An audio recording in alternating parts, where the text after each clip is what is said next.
Well, it's been a difficult year for the education sector, and that perhaps is an understatement.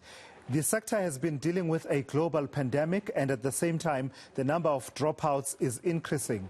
The number of pupils not returning to school is now the highest in 2 decades. Most of these pupils are believed to be from poor households.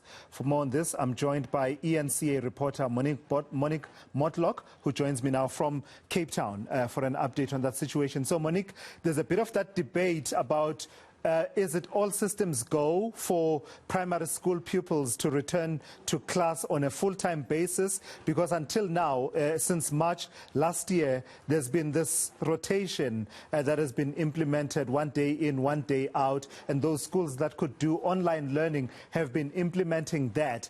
But there's a bit of a debate. Are schools ready, and are educators and teachers and pupils also ready? What's the sense you are getting in the Western Cape? Yes, Sulas, to give you an idea of what it's looking like here in the Western Cape, a little earlier, the WCED's Breonna Hammond, she was telling me that out of the 1,010 primary schools here in the province, 894 schools have informed the WCED that it will not be able to return to 100% capacity due to the fact that it won't be able to adhere to those COVID-19 safety protocols as set out by the Basic Education Department. And for this reason, these schools then had the opportunity to apply to the WCED for a stay to enable them to continue with that rotational schedule. The WCED has given approval to those 894 schools. So that's about 88.5% of primary schools here in the province that's unable to return to that full-time capacity in the time of COVID.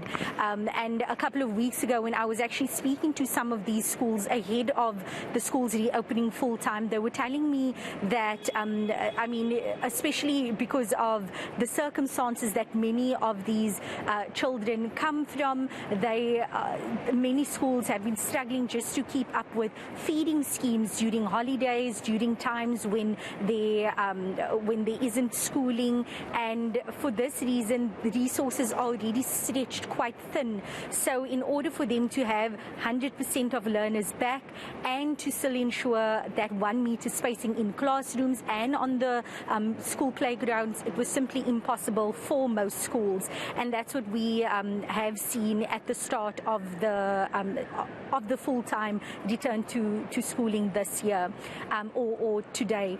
Another issue that we've been seeing is vandalism. About 38 schools here in the province have been vandalized during this last July holidays, and the WCED was saying that it costs them millions of rands just to get these schools fixed, make repairs, general repairs, and maintenance, security, all of that. And they were appealing to the communities to start taking ownership of schools, because they found that in areas where schools are more susceptible to vandalism, when communities stand up and take ownership of schools and help in protecting infrastructure, that's when they see those numbers dropping, those or those incidents of vandalism. One more prevalent issue, as you mentioned, is that school dropouts. The number of learners that have dropped out since the start of the pandemic, according to a NIDS-CRAM survey, is at about 500,000, the highest that has been recorded in the last 2 decades. And I have asked the WCED's Breonna Hammond, what is the department doing to help vulnerable learners, especially those learners who wish to return to school, because we know that learners drop out for various reasons. Some might go into the FET system where they feel the school system isn't for them anymore.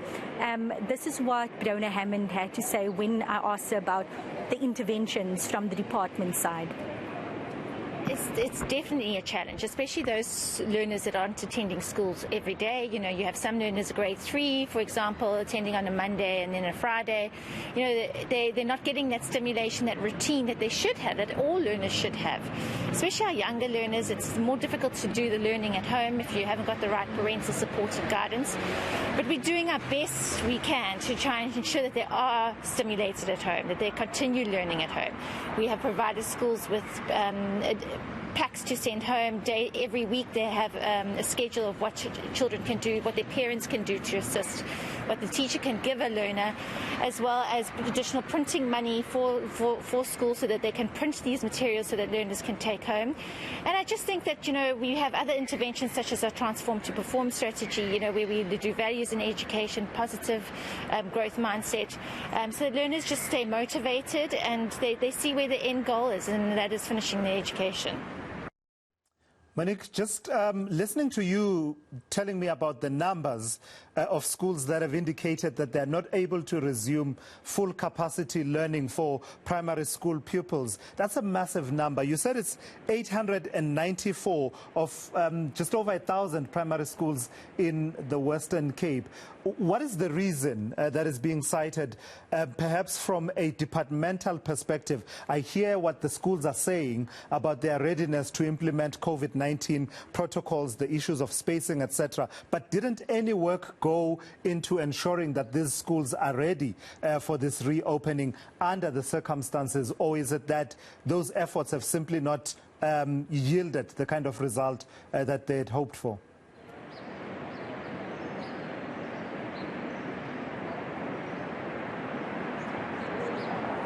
Right. I'm not sure if Monique can still hear me. I think we've lost the line there to Monique Mortlock out in Cape Town. Let's leave it there.